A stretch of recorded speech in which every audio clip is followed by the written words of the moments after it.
안녕하세요. 3월 12일 토요일 마이드라에 오신 여러분들을 환영하고 축복합니다. 요즘 낮에는 날씨가 따뜻하기도 하고 햇살이 참 좋은데 마치 우리에게 영적인 기지개를 펴라고 하나님께서 손짓하시는 듯해요. 오늘도 주신 말씀을 통해 새싹들처럼 기지개를 쫙 펴고 깨어나는 마음으로 함께 마이드라를 시작해 보도록 하겠습니다. 자, 출발!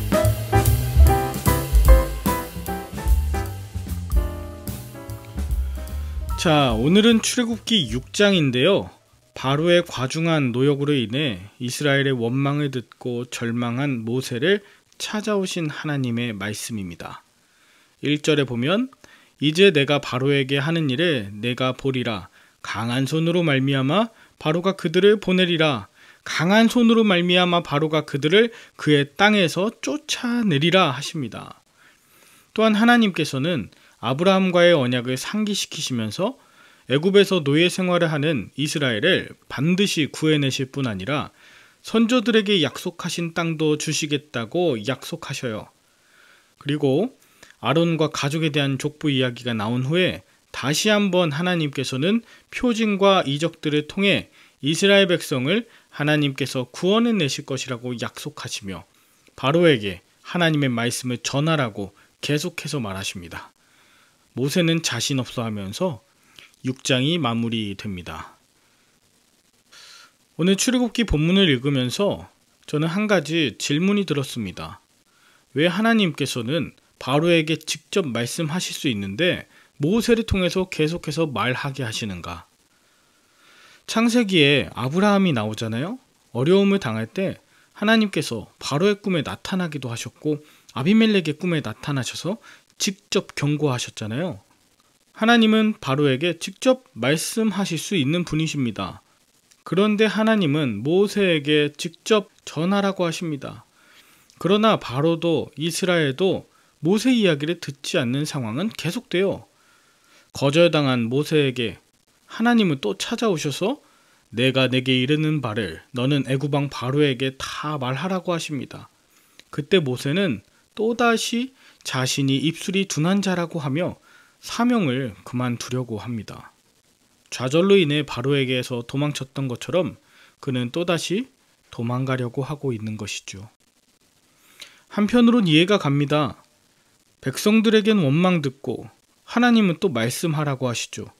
바로에게 말했을 때 바로는 거절하고 하나님은 또 말을 하고 하십니다. 안 될 것 같습니다. 자신이 없고 스스로도 믿어지지 않는 듯합니다. 그런데 하나님은 다시 찾아오셔서 강한 손으로 하나님의 일을 이루시겠다고 이스라엘 민족을 억압하던 바로의 손보다 더 강하신 하나님의 손에 의해 그 애굽과 바로가 깨트려질 것이라고 말씀하세요. 모세는 하나님과 바로 사이에서 전달자 역할을 하고 있죠. 하나님과 이스라엘 백성 사이에서의 중간자적인 역할을 모세가 또 감당하고 있어요. 여기서는 이렇게 말하고 그래서 전달하면 저기서는 이렇게 말하고 여기선 이렇게 말하라고 하고 저기서는 이런 반응을 보이니 이 가운데에서 스트레스가 얼마나 심했을까 하는가. 저는 이것에 대해서 좀 생각해 보게 됐습니다. 저도 가운데에서 이런저런 일을 해야 될 때가 많았습니다.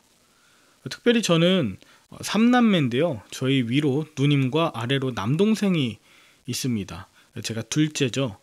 심리학자들이 말하는 둘째들의 대표적인 특징이 있는데 그것은 바로 가운데에서 눈치를 보는 습성, 그래서 분위기 파악이 빠르답니다. 그러니까 위에서 시키면 막내한테 시켜야 되는데 막내한테는 시키지 못하는 거예요. 그러니까 자기가 그 일들을 하고 또 동생이 부탁했을 때 첫째한테 말했다가 거절당할까봐 자신이 하는 경우도 많답니다. 그러다 보니 둘째 특징이 거절 잘 못하고 자신이 원하는 일보다 남이 원하는 일을 하는 경우가 많답니다. 결과적으로 흔히 수능형 케이스가 대부분이라고요. 저는 오늘 모세를 보면서 괜히 마음이 짠해졌습니다. 가운데 낑긴 모세. 그래서 나보러 어쩌라고요. 내 능력에 한계가 있다고요.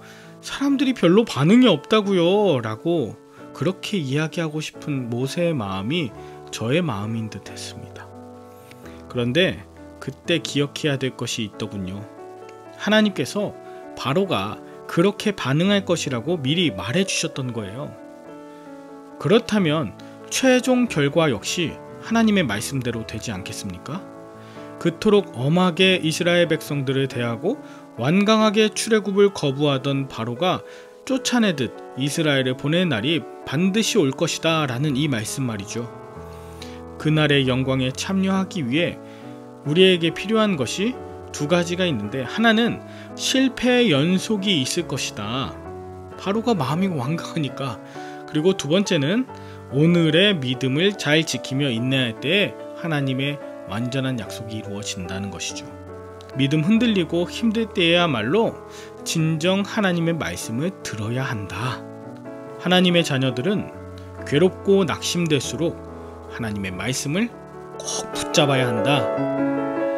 여러분, 하나님께서 모든 일을 다 해결해 주지 않으시고 모든 것이 내 바람과 원대로 느껴지지 않을 때, 또 너무나 가혹하고 혹독한 현실을 마주하다 보면 하나님의 말씀보다 사람들의 평가와 반응이 더 가까이 느껴질 때도 있습니다. 여러분, 현실을 무시해선 안 되지만 또한 현실에 너무 빠져 있으면 믿을 수 없게 됩니다. 그렇기 때문에 하나님이 열어가실 승리의 미래를 보면서 오늘의 방향을 바로 정하시길 바래요. 그 미래를 보게 하는 것이 바로 우리에게 맡겨주신 말씀임을 잊지 않으시길 바랍니다. 그 가운데서 중간자적 역할을 감당하실 여러분들에게 하나님의 말씀이 큰 힘과 위로, 능력이 되시길 간절히 바랍니다. 함께 기도할까요?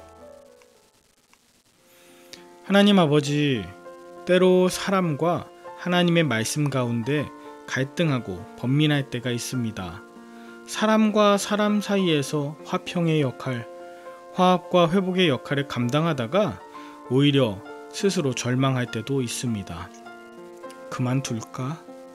내가 왜 이런 일을 하고 있어야 할까? 누구 좋으라고?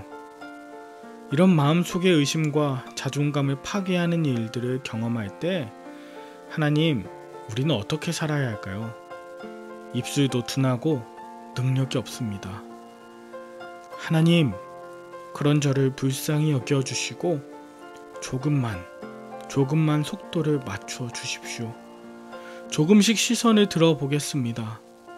한 걸음 한 걸음 나아가 보겠습니다. 그러니 하나님, 그런 제가 부디 용기 잃어 다시 도망치는 일 생기지 않도록 도와주십시오. 이 땅의 중보자로 오신 예수님의 이름으로 기도합니다. 아멘. 내일은 섬기시는 교회에서 말씀의 은혜를 받으시고 저는 다음 주 월요일에 다시 찾아뵙도록 하겠습니다. 샬롬.